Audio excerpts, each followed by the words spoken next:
దేశ, ప్రపంచ రాష్ట్రాల సంబంధించినటువంటి మనం గమనిస్తే ముఖ్యంగా 2 రాష్ట్రాల్లో ఎలక్షన్ జరుగుతోంది.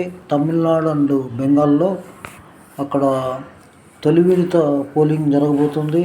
అక్కడ ఉన్నటువంటి వాళ్ళ గురించి మనం ఒకటి స్టాలిన్ సమరమే అనేటువంటి అంశాన్ని కూడా మనం చెప్తున్నాం. ఇది సర్వసాధారణంగా జరిగేటువంటిది ఎలక్షన్స్. ఇక్కడ ఎవరు గెలిచినా ప్రజాస్వామ్యం ఉన్నట్లు. అదేవిధంగా ఇంకొక విషయం ఏంటంటే, తెలంగాణలో కేసీఆర్ గారు ఘోష్ కమిషన్ను రద్దు చేయమని చెప్పి దాని మీద కోర్టు తీర్పు ఉంది. గత హైకోర్టు, తెలంగాణ హైకోర్టు తీర్పును ఈ రోజుకు వాయిదా వేసింది. ఉత్కంఠమైన పరిస్థితి హైకోర్టులో ఉంది.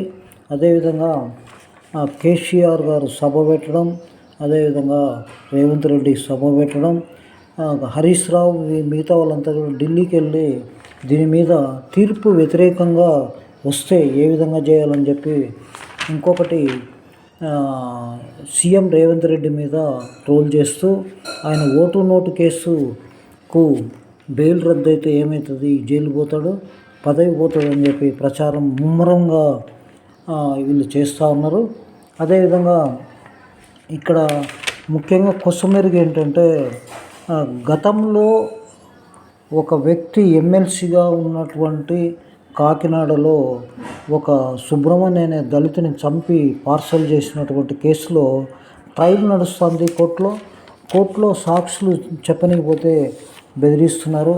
వాళ్ళ ప్రభుత్వం లేదు కాబట్టి వాళ్ళు ఏమీ చేయలేని పరిస్థితి వైఎస్ఆర్సీపీ ఉన్నది. ముఖ్యంగా ఎవరిని కూడా ప్రతిపక్షమని, అధికార పక్షమని ఈ పోలీస్ వారి ద్వారా లేదా గుండాలను ఆ సంస్కృతి గతంలో 5 సంవత్సరాల్లో చాలా బ్రహ్మాండంగా జరిగింది. ఇప్పుడు ఆ విధంగా అక్కడ లేదు, ప్రజాపాలన నడుస్తుంది.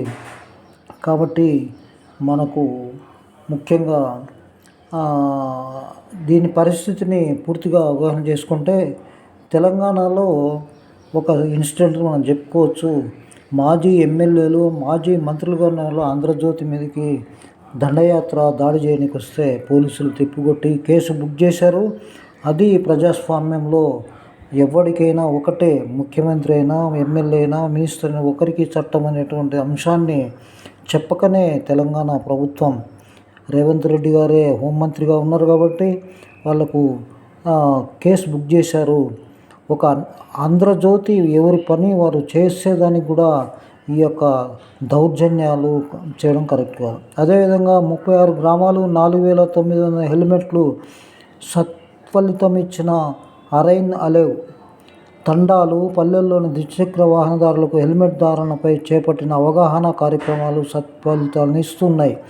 మహబూబ్నగర్ జిల్లాలో 36 పంచాయతీల్లో 100% ద్విచక్ర వాహనదారులు శిరాశ్రమ ధరించి బయటకు వస్తుండడం దీనికి నిదర్శనం.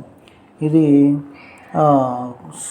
రోడ్డు మీద సేఫ్టీ, 2 వీలర్స్ వాళ్లకు హెల్మెట్స్ అనేటువంటి కార్యక్రమాన్ని అవగాహనగా ఇక్కడ మనకు మహబూబ్నగర్లో చేస్తున్నారు. అదేవిధంగా కేసీఆర్ తెలంగాణ సాధించకుంటే మీరు సీఎం అయ్యేవారా, తెలంగాణ ఇవ్వకపోతే మీరు అయ్యేవారా అని కూడా క్వశ్చన్ వస్తుంది. నమస్తే. అదేవిధంగా ముఖ్యమైన పేపర్లో వచ్చినటువంటిది హైలైట్ ఏంటంటే, ఈ గతంలో కాళేశ్వరంలో నీటిపారుదల ప్రధాన కార్యదర్శిగా పనిచేసిన బిడ్డ పెళ్ళి 4 సంవత్సరాల క్రితం జరిగింది. ఆమెది మనకు అక్కడ రిట్ పిటిషన్ రూపంలో ఒక సామాజిక కార్యకర్త కోర్టులో వేయడం జరిగింది.